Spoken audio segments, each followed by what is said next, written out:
My name is Dr. Ryan Chowdhury. Today I wanted to talk to you about adenoidectomy. You should review the video that we have for tonsils, as well as often the surgical procedures go hand in hand, and often tonsils and adenoids are done together. So the first thing about adenoids is, what are they? Well, you can think of adenoids as simply tonsillar tissue at the back of the nose. They're exactly the same, and their function is the same. They're part of your immune system. The idea is when you breathe in through your nose, things in the environment will pass by the adenoids, and the body can form an immune response if it's needed. So if there's a cold and you breathe it in, they'll go to your adenoids, and then the adenoids will make antibodies against the cold. Anyways, in some patients though, the adenoids can become problematic. Most of the problems that we see with the adenoids is that they're too big. If the adenoids are too big, you're going to have trouble breathing through your nose. In children, this may lead to mouth breathing, snoring, and then if things are bad enough, even cause sleep apnea. Sleep apnea is where you have a drop in oxygenation level as you're sleeping, and short episodes of not breathing at all. Usually the patient will be snoring and then have short episodes of complete cessation of breathing. If you're sleeping like that, obviously you're going to have issues during the day in terms of behavioral problems or ability to concentrate or taking more frequent naps, or in kids even hyperactivity. So breathing through the nose is perhaps the most important problem that we see with big adenoids. There are other things as well. The eustachian tube, this is the tube which connects the ear to the nose. It's the tube that regulates pressure in the ears. When you fly, it's the eustachian tube that's opening and closing. If it doesn't open that well, you get pressure in your ears and it can be quite painful.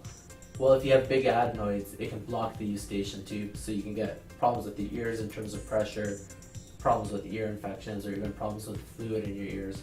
So that's another major category that we take out the adenoids for. So the first is breathing through your nose. The second is problems with the ears. If you have allergies, the adenoids may respond to that, become big, and again cause problems with nasal breathing. There are a whole host of other problems you can get with your adenoids. If you think about, like, if you're nasally congested and your voice sounds nasally, well, that could be due to your adenoids as well. So now that we briefly talked about why you have adenoids and why they might need to come out, let's talk about what you can expect. Well, adenoidectomy is done in the operating room.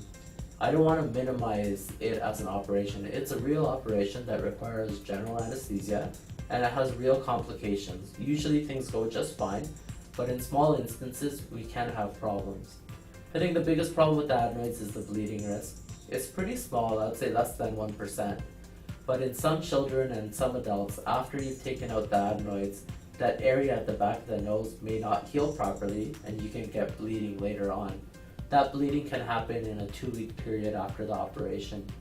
Usually it stops without us doing anything, but in very rare instances, we do have to take people back to the operating room to cauterize the area. So that's number one, and probably the most important one you need to know about. The second one has to do with pain. Just like when we're taking out your tonsils, you're going to get pain. Taking out the adenoids can cause pain as well. Fortunately, it's pretty minor. Kids usually don't complain. I haven't had any adults complain either. I think the pain is something that can easily be controlled with Tylenol or Advil, but it is something to remember. If you're having the tonsils and adenoids being done at the same time, then the tonsils are going to hurt way more than the adenoids will. The adenoids do play an important function of filling the space at the back of the nose. When we swallow, the soft part at the back of the mouth rises and closes off the nose. If that didn't happen, food would go from the mouth and out through the nose. Well, you can get that if you take out too much of the adenoids. We call that velopharyngeal insufficiency, or VPI.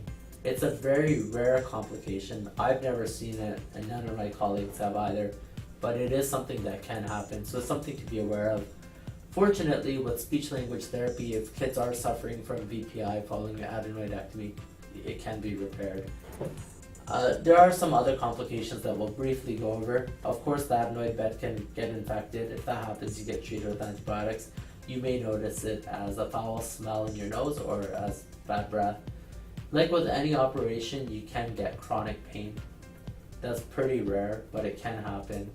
And probably the last one I will tell you about is a problem that occurs when too much of the adenoids are taken out. The adenoids sit just in front of the neck vertebrae and the musculature there.